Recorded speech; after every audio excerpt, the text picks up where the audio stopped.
The first thing I smelled was the copper of my own blood. And then the lavender laundry detergent on Emily's sweater as she hugged me.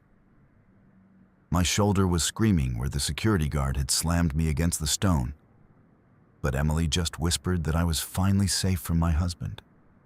I believed her.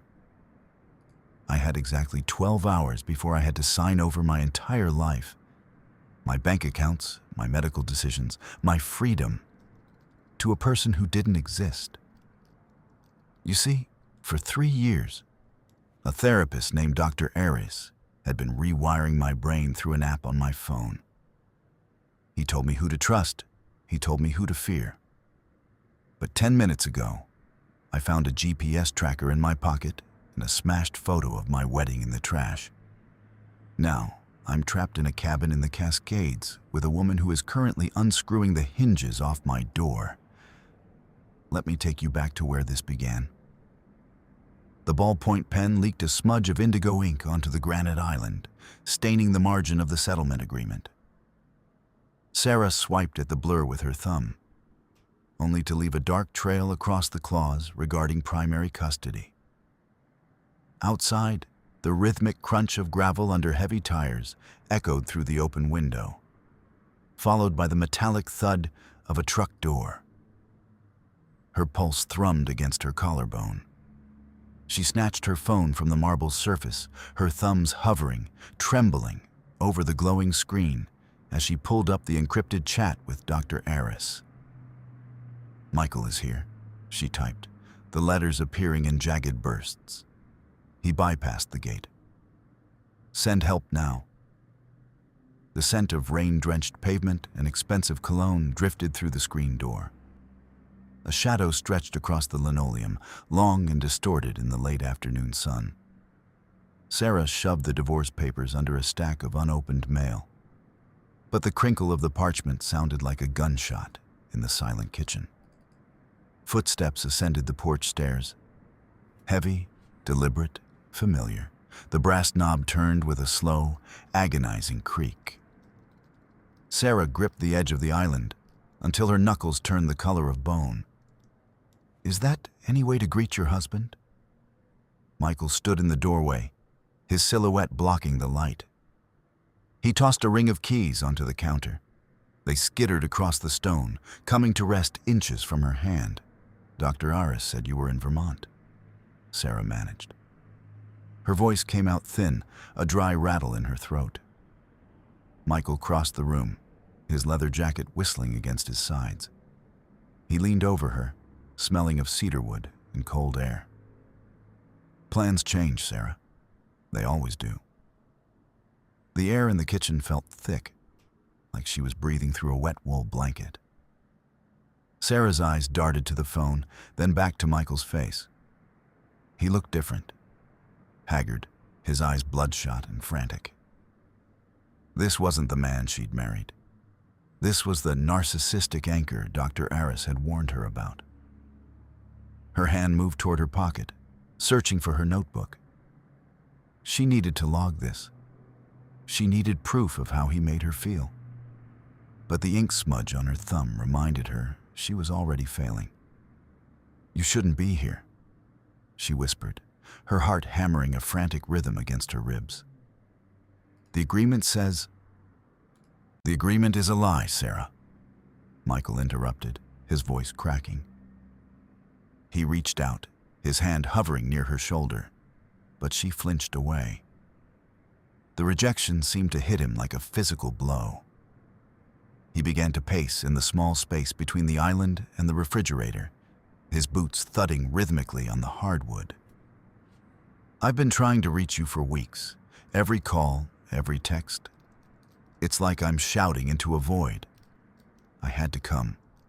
I had to see if you were even still in there."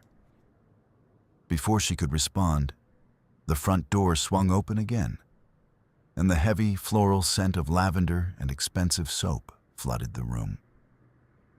Emily Thompson marched in, her sharp, bobbed hair perfectly in place despite the humidity.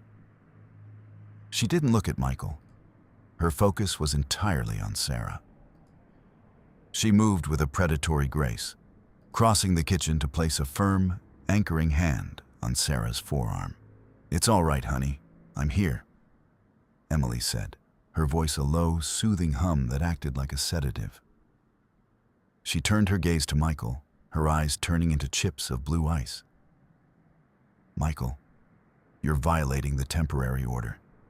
You need to leave. Now." "I don't give a damn about the order, Emily." Michael spat, his pacing becoming more erratic. He stopped to check his watch, a nervous tick Sarah remembered from the months leading up to the split. "I know what you're doing.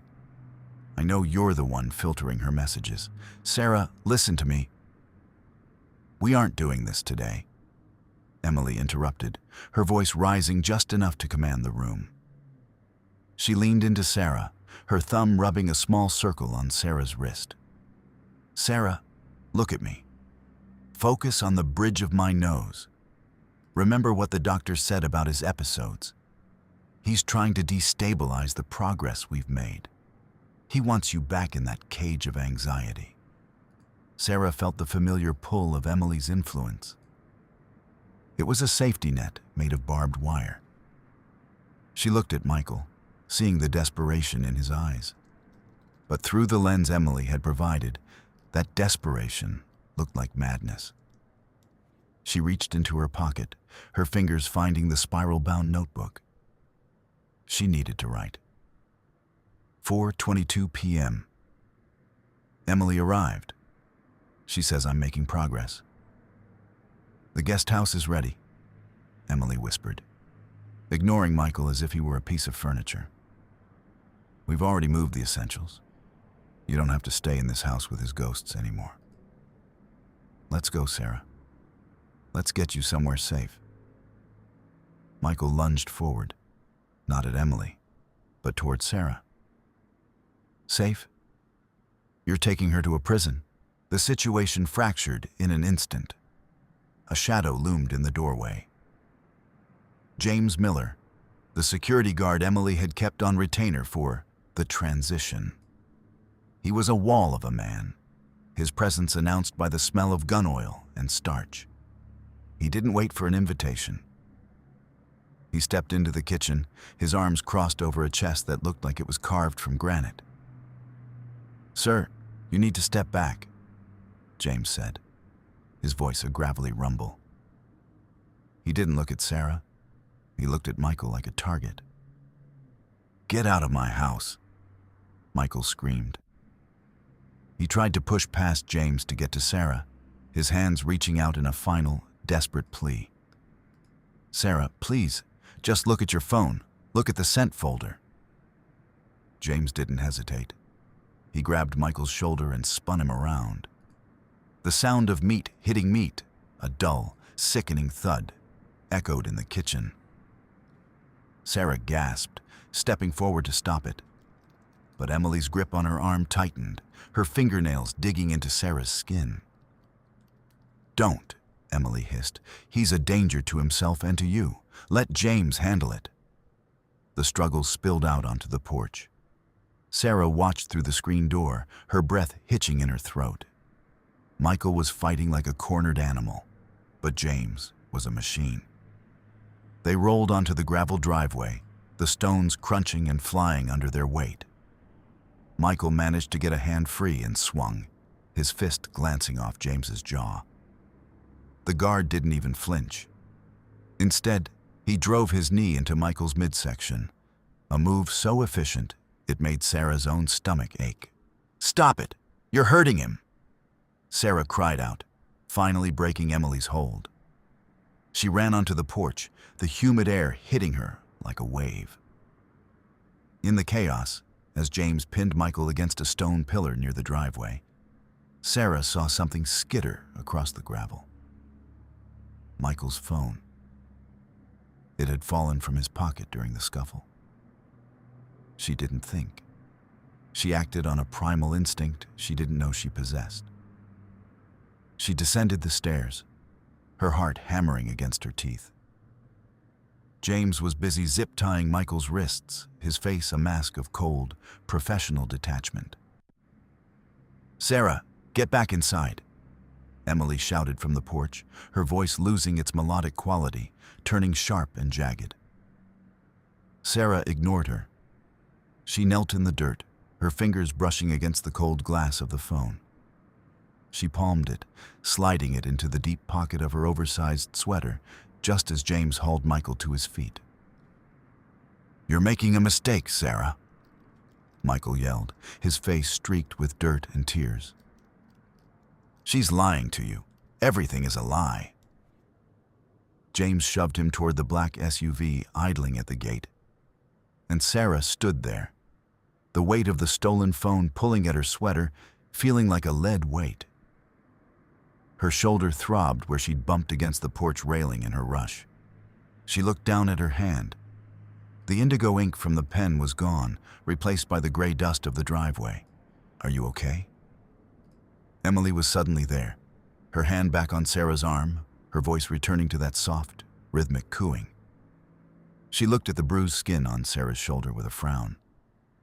"See? This is what he brings. Chaos, pain. We're leaving right now. No more delays." Sarah nodded, her mind spinning. She felt the phone in her pocket, a secret pulse against her thigh.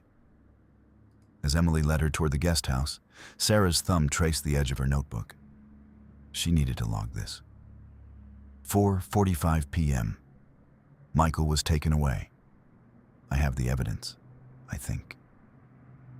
Inside the guest house, the air was heavy with the cloying scent of artificial vanilla.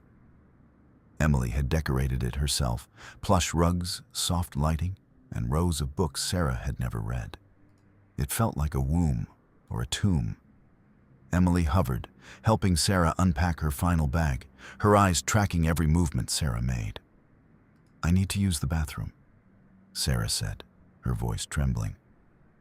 "Of course, honey. Take your time. I'll make some tea. We need to ground ourselves after that unpleasantness." Sarah locked the bathroom door and leaned against the cold tile. She pulled out Michael's phone. Her hands shook so hard she almost dropped it. The screen was cracked, a spider web of fractures across the glass, but it flickered to life when she pressed the side button. There was no passcode.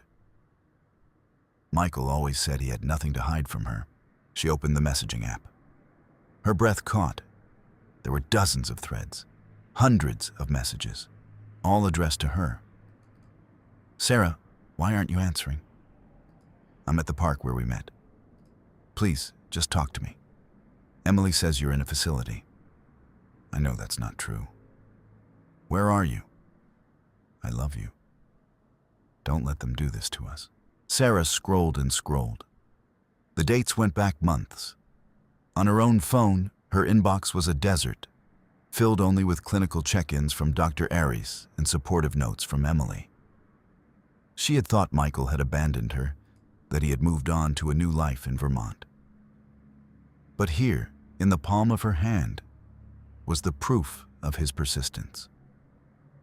Her communications hadn't been hacked. They had been physically intercepted. Someone had been deleting these messages before they ever reached her eyes. A cold prickle of dread crawled up her spine.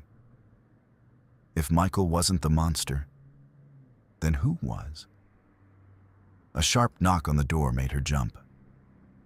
"Sarah, the tea is getting cold." Emily's voice drifted through the wood, sounding closer than it should have. "Coming!" Sarah called out, her heart racing. She shoved the phone deep into the pocket of a coat hanging on the back of the door, hiding it behind a scarf. She splashed cold water on her face, staring at herself in the mirror. Her eyes looked like those of a stranger, wide, haunted, and for the first time in years, suspicious. She opened the door to find Emily standing right there, her unblinking eyes searching Sarah's face. "We have a surprise," Emily said, her smile not reaching her eyes. "Dr. Aris thinks the city is too stressful right now. He's recommended a healing retreat, a cabin in the Cascades. We're leaving within the hour." The Cascades? But that's hours away, Sarah protested, her mind racing back to the phone in the coat pocket. I'm not packed for a trip like that. I've already handled it, Emily said, stepping into Sarah's personal space. She rested a hand on Sarah's shoulder right over the bruise. The mountains are quiet, Sarah. No Michael, no lawyers. Just us and the healing process. Don't you want to be whole again? Sarah looked at Emily, really looked at her, and saw the cold, metronomic flicker in her gaze. She felt like a bird watching a snake. Yes, she whispered. I want to be whole. Subverted beat 1.5. The decision to go with Emily felt like the only logical move. Sarah's world had been reduced to a series of terrifying shocks. Michael's outburst, the violence in the driveway, and now the confusing evidence on his phone. She needed a moment to breathe, a place where the walls weren't closing in. Emily was her best friend, the woman who had held her hand through the darkest nights of the divorce. If Emily said the mountains were the answer, then Sarah had to trust her. It was the smart choice. Escaping the city meant escaping the chance of another confrontation with Michael. And it gave her time to process the messages she'd seen without the constant threat of him showing up at her door. As they pulled out of the driveway in Emily's sleek, silver SUV, Sarah felt a wave of relief. She watched her house disappear in the rearview mirror, feeling like she was finally leaving the chaos behind. Emily had even brought Sarah's favorite weighted blanket and a thermos of chamomile tea. See? Emily said, patting Sarah's knee as they hit the highway. We're doing the right thing. This is about your sanctuary. Sarah leaned her head against the window, watching the city lights of Chicago fade into the distance. She felt protected, tucked away in the leather-scented safety of the car. For the first time in weeks, the tight knot in her chest began to loosen. She was with the one person who truly cared for her. The first crack appeared when they stopped for gas 3 hours later. Sarah reached into her bag to find her notebook, but her hand brushed against the pocket of her coat, the one she'd grabbed from the bathroom door. It was empty. The phone was gone. She froze, her heart skipping a beat. She had been so careful. She'd tucked it deep into the lining. She checked the other pockets, her movements becoming frantic. Nothing. Looking for something, honey? Emily asked, appearing at the car window with 2 bottles of water. Her voice was as smooth as glass, but there was a new, sharp edge to her smile. My phone, Sarah lied, her voice trembling. I think I left it at the house. Oh, don't worry about that, Emily said, opening the driver's side door. Dr. Aris said a digital detox is part of the retreat. I took the liberty of putting both our phones in the lockbox in the trunk. We don't need the outside world right now. We only need each other. The truth hit Sarah like a physical blow, a sickening slide in her gut that made her want to vomit. Emily hadn't just taken the liberty. She had searched the bathroom. She had found Michael's phone. The protection wasn't a shield. It was a cage. By agreeing to this trip, Sarah hadn't escaped her abuser. She had walked willingly into the arms of her true captor. She was trapped in a moving vehicle, heading deep into the wilderness with a woman who had been systematically erasing her life for 3 years. The healing retreat wasn't a sanctuary. It was an abduction. Sarah sat in the passenger seat, the silence of the car now feeling like a vacuum. She looked at the door handle, then at the speedometer. They were doing 70. The woods outside were a blur of dark green and gray. She had lost her evidence, her communication, and her freedom, all because she had trusted the voice that told her she was too broken to trust herself. The silence in the SUV became a physical weight, pressing against Sarah's chest until every breath felt like a chore. Emily hummed a low, tuneless melody, her hands gripped tightly at 10 and 2 on the steering wheel. The rhythmic thump-thump of the tires over the expansion joints of the highway sounded like a countdown. Sarah tried to steady her breathing. She needed to be smart. If Emily had the phone, she knew Sarah had seen the messages. But Emily was acting as if nothing had changed, which meant she was still playing the game. Sarah decided to play along. "You're right," Sarah said, her voice sounding foreign to her own ears. "The detox will be good. I'm so tired of the noise." Emily's smile widened, but she didn't look away from the road. "That's my girl. The noise is just the old Sarah trying to pull you back. We're building something new now, a foundation that can't be shaken. To dip behind the peaks, casting long, to dip behind the peaks, casting long, jagged shadows that danced across the dashboard." As they climbed higher, Sarah watched the signal bars on the car's dashboard display. 4 bars, 3, 2. Each lost bar felt like a door slamming shut. When the display finally read, "No service," a cold, hollow sensation opened up in Sarah's stomach. "I think I need to use the restroom again," Sarah said as they approached a flickering neon sign for a roadside gas station. The station was a relic of a different era, a squat building of weathered wood and rusted metal. A single salt-crusted pump stood out front, and the missing persons board near the door was covered in faded Polaroids. The smell of rotting pine needles and diesel hung heavy in the air. "Make it quick," Emily said, her voice losing its warmth. "The storm is moving in fast, and I want to be at the cabin before the pass gets dangerous." Sarah stepped out of the car, the mountain air biting into her skin. She hurried toward the back of the building, her eyes darting around for a way out, a person to call to, anything. But the parking lot was empty, save for a rusted pickup truck with no tires. As she rounded the corner toward the restrooms, a man stepped out from the shadows of the dumpster. He was wiry, with yellowed teeth and a nervous habit of scratching his forearms. He didn't look like a traveler. He looked like he belonged to the dirt. Before Sarah could scream, he lunged. He didn't go for her throat. He went for her purse. Sarah felt the strap jerk against her shoulder, the force of it nearly pulling her off her feet. "No!" she shrieked, her survival instinct finally kicking in. She didn't let go. She swung her bag, the heavy notebook inside acting like a bludgeon. It caught the man in the side of the head, and he grunted, stumbling back. He came at her again, his hands clawing at the leather. Sarah scrambled backward, her heels catching on the uneven gravel. Her hand hit something cold and metallic leaning against the back wall, a rusted tire iron.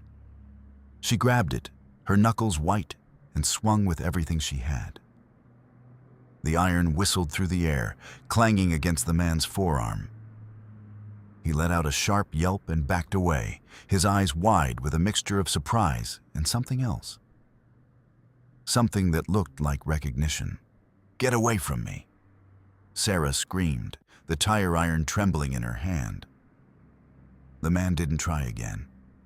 He turned and vanished into the thick tree line, his footsteps disappearing into the silence of the woods. Sarah stood there, gasping for air, the metallic scent of rust and fear filling her lungs. Her heart was a frantic bird in a cage. She looked toward the SUV, expecting to see Emily running toward her, calling for help. Emily was standing by the pump, her arms crossed, watching. She didn't look worried. She didn't look scared. She looked like a scientist observing a specimen. Sarah walked back to the car, her legs feeling like jelly. She shoved the tire iron under the passenger seat, her mind racing. "A man. He tried to rob me," she gasped, leaning against the door. "I saw," Emily said calmly. unscrewing the gas cap. The world is a dangerous place for someone as fragile as you, Sarah. This is why we need the cabin. This is why you need me. Sarah climbed into the car, her hands shaking so hard she had to sit on them. She reached down to adjust her purse, and her fingers brushed against the lining. A small, hard bump caught her attention. She peeled back the fabric. A GPS tracker. Small, black, and blinking with a steady, malevolent red light. It hadn't been there this morning. The thief hadn't been trying to take her purse. He had been putting something in it. She looked out the window as Emily pulled back onto the road. In the side mirror, she saw the man emerge from the woods. He stood by the pump, scratching his arm. He looked up, and for a split second, his sleeve slid back. On his forearm was a tattoo, a stylized eagle gripping a lightning bolt, the exact same tattoo Sarah had seen on James Miller's arm when he pinned Michael to the driveway. The attack hadn't been a random act of violence. It had been scripted, a staged trauma designed to reinforce the narrative that the outside world was a predator, and Emily was the only protector. Sarah looked at the back of Emily's head, at the sharp, perfect bob of her hair. She felt a cold, crystalline clarity settle over her. The Dr. Aris she spoke to every night, the security guard who protected her, the thief at the gas station. They were all actors in a play written by the woman sitting 3 feet away. The road began to narrow, the asphalt giving way to gravel as they ascended into the heart of the storm. The wind howled through the trees, a low, mournful sound that vibrated through the floorboards. "We're almost there," Emily said, her voice a near whisper. "Just a little further, and the world can't touch us anymore." The cabin appeared through the swirling mist like a ghost. It was a massive structure of dark logs and floor-to-ceiling glass, perched on the edge of a jagged ravine. It looked less like a home and more like an observation post. As they pulled into the garage, the heavy wooden door groaned shut behind them, the sound echoing like a tomb. The power flickered, the overhead lights pulsing with a sickly yellow glow. "Home sweet home," Emily said, her voice echoing in the sterile space. Inside, the cabin was freezing. The air smelled of stale cedar and something metallic, like old coins. Emily immediately went to the kitchen, her movements efficient and practiced. She pulled a stack of legal documents from her bag and laid them out on the granite countertop. "Dr. Aris wants us to finalize the paperwork tonight," Emily said, her back to Sarah. "The power of attorney. It's the final step in your liberation. Once I can handle the finances, Michael can't use the settlement to manipulate you anymore. It's for your own good, Sarah. You know that, don't you?" Sarah stood in the center of the room, her coat still on. She looked at the documents, then at the laptop sitting open on the kitchen island. A small green light on the side of the machine indicated it was connected to the cabin's satellite network. I need to clear my head first," Sarah said, her voice surprisingly steady. "I'm going to wash up." "Don't be long," Emily said, her voice tightening. "The storm is getting worse. We need to get this done before the satellite goes out." Sarah retreated to the guest room, but she didn't wash up.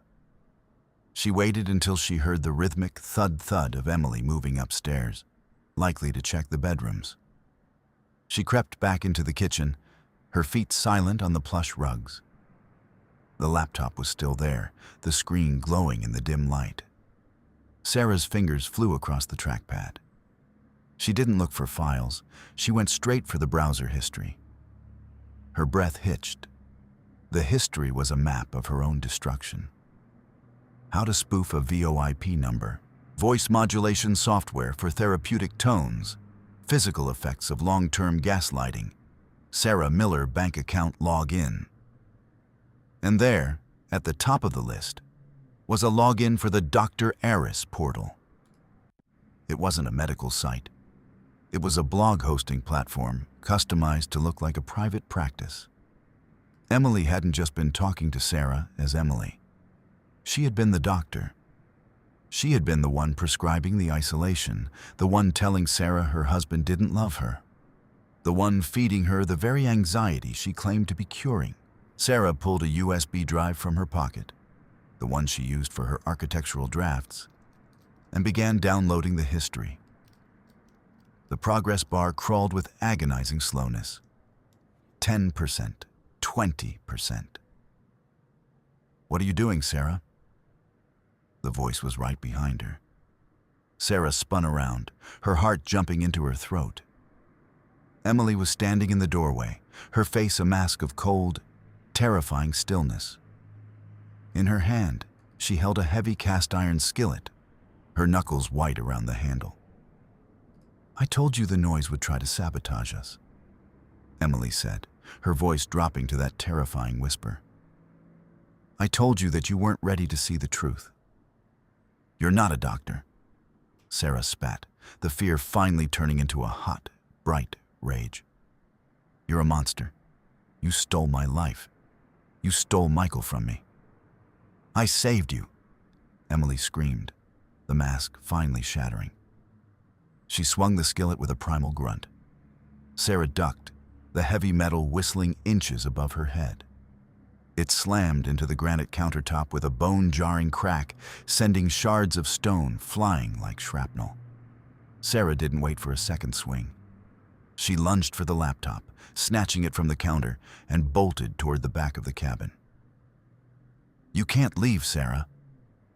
Emily's voice echoed through the house, jagged and high-pitched. "The road is gone. You have nowhere to go but me." Sarah scrambled down the hallway, her boots skidding on the hardwood. She reached the master bathroom and slammed the door, throwing the deadbolt just as Emily's weight hit the wood. The door groaned, the hinges creaking under the assault. Sarah backed away, clutching the laptop to her chest like a shield. She looked at the screen. The download was complete. But then, a notification chime sounded. A message window popped up on the screen. It was the Dr. Aris chat. "Sarah, I'm worried about your sudden silence. Please, ground yourself in our connection." Asterisk. Sarah stared at the screen, her blood turning to ice. She looked at the sender. It was her own account. The message she had sent to Dr. Aris an hour ago from the car was appearing here on Emily's laptop. And then, the laptop's Bluetooth speaker crackled to life. "Sarah, honey, are you in there?" The voice coming from the speaker was Dr. Aris, the calm, clinical, masculine tone that had been Sarah's only lifeline for years. But outside the door, Sarah heard the exact same words being spoken in Emily's voice. "I'm just trying to help you, Sarah," Emily said through the wood, her voice shifting, morphing, until it perfectly matched the digital voice coming from the laptop.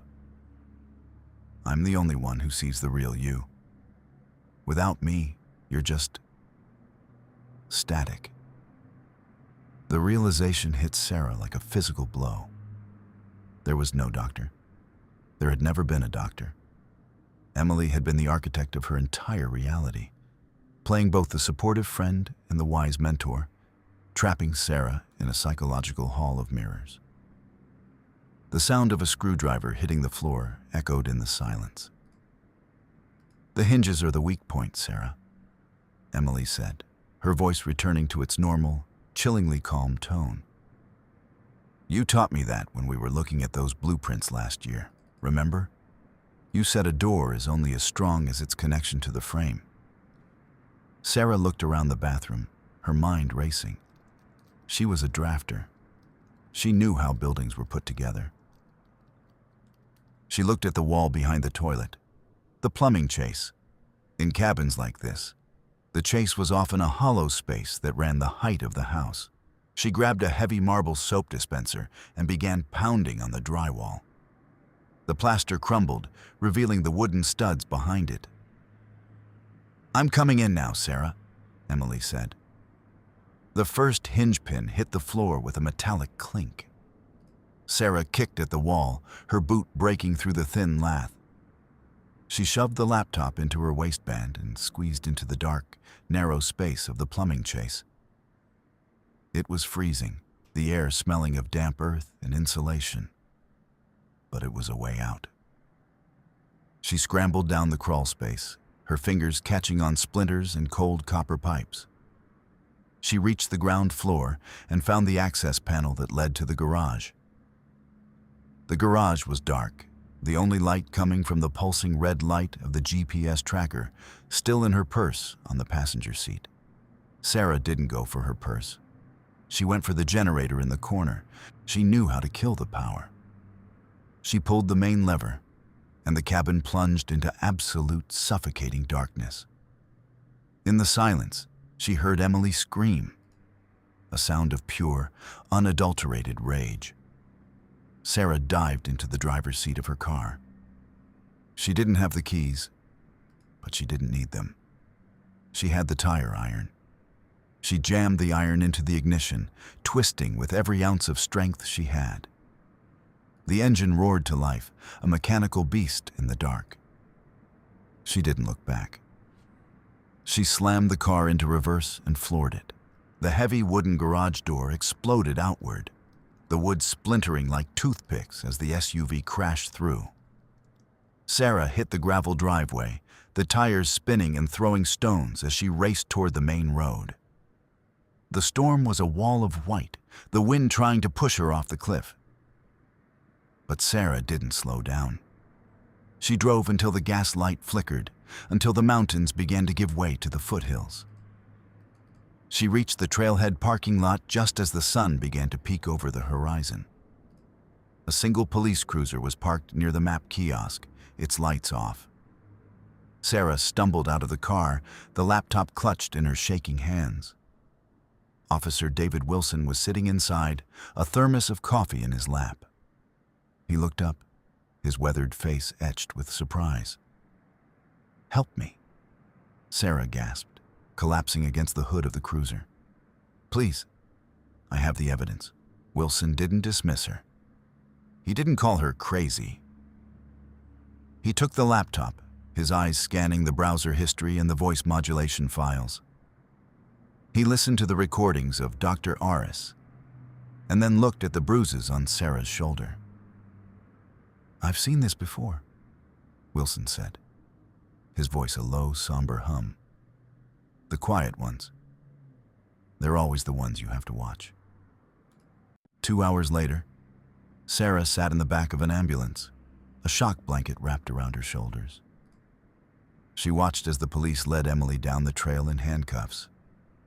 Emily didn't scream. She didn't fight. She just stared at Sarah with those cold, unblinking eyes, a faint smile playing on her lips. "It doesn't matter, Sarah," Emily whispered as she passed the ambulance. "I'm already inside your head. You'll never be sure again." The words chilled Sarah more than the mountain air ever could. 6 months later, Sarah sat on a park bench in Chicago. The city was loud, chaotic, and filled with the blue-white glare of LED streetlights. She had a new apartment, a new job, and a restraining order that felt like a flimsy shield. Michael had tried to reach out, but she couldn't bring herself to see him. Every time she looked at his face, she saw the violence in the driveway, the desperation that Emily had twisted into madness. She didn't know how to trust the truth anymore. Her phone buzzed in her pocket. It was a text from her new neighbor, a woman named Lisa, who lived across the hall. "Hey, Sarah.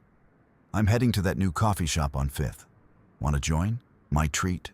Sarah stared at the screen. My treat. A friendly gesture, a normal human interaction. But as she looked at the words, she heard them in the clinical, rhythmic tone of Dr. Aris. She saw the "we" prism in the invitation. She wondered if Lisa was really a neighbor, or if she was another actor in a new play. Subverted Beat 4.4. Sarah felt a surge of hope. This was it. The first step back into the world. She had spent months in therapy, real therapy, and she was learning to identify the triggers Emily had planted. Lisa seemed genuinely kind. She had brought over a plant when Sarah moved in and never pushed when Sarah declined her invitations. "I can do this," Sarah whispered to herself, her thumb hovering over the reply button. "I am in control. I am safe." She typed out a quick, "Yes, I'd love to. See you in 10," and felt a genuine smile touch her lips. She stood up from the bench, the sun warming her face, and began to walk toward the coffee shop. She felt light, as if the heavy wool blanket she'd been breathing through for years had finally been lifted. She was going to make a friend. She was going to have a normal life. She reached the coffee shop, a bright, glass-fronted place filled with the scent of roasted beans and cinnamon. She saw Lisa sitting at a corner table, waving her over with a bright, easy grin. Sarah sat down, her heart fluttering with a nervous, healthy excitement. "I'm so glad you came," Lisa said, pushing a latte toward her. "I ordered the vanilla. I remember you saying you liked it." Sarah took a sip, the warmth spreading through her chest. They talked about the weather, the neighborhood, and a new exhibit at the Art Institute. For 30 minutes, Sarah felt like a regular person. She felt free. Then, Lisa reached into her purse to find a napkin. As she pulled it out, a small silver device tumbled onto the table. It was a digital voice recorder. Sarah froze, the latte turning to ash in her mouth. She watched as Lisa quickly snatched it up, her face flushing a deep, guilty red. "Oh, I'm so sorry," Lisa stammered, her voice suddenly sounding practiced, rhythmic. I have this habit of recording my thoughts. It's a digital rosary for my anxiety. My therapist recommended it." The world tilted. The digital rosary, the exact phrase Emily had used to describe her own recorder. Sarah looked at Lisa, and the friendly neighbor vanished. In her place, she saw a reflection of the surveillance, the calculated observation, the predatory empathy that had nearly destroyed her. Was Lisa working for Emily? Was she a replacement? Or was Sarah simply so broken that she could no longer distinguish a coincidence from a conspiracy? "I have to go," Sarah whispered, her voice a dry rattle. "Sarah, wait. It's not what you think." Sarah didn't listen. She bolted from the shop, the bells on the door jangling like an alarm. She ran into the crowded park, the screaming of sirens and the roar of the L train drowning out her thoughts. She sat on a bench, her hands over her ears, watching the pigeons blur her vision. She realized then that Emily had been right. The physical handcuffs didn't matter. The prison of doubt was a permanent home. Every kindness was a trap. Every smile was a mask. Sarah was free in the eyes of the law, but she was a life-termer in the jail of her own mind. She looked at her phone, at the friendly text from Lisa, and deleted it.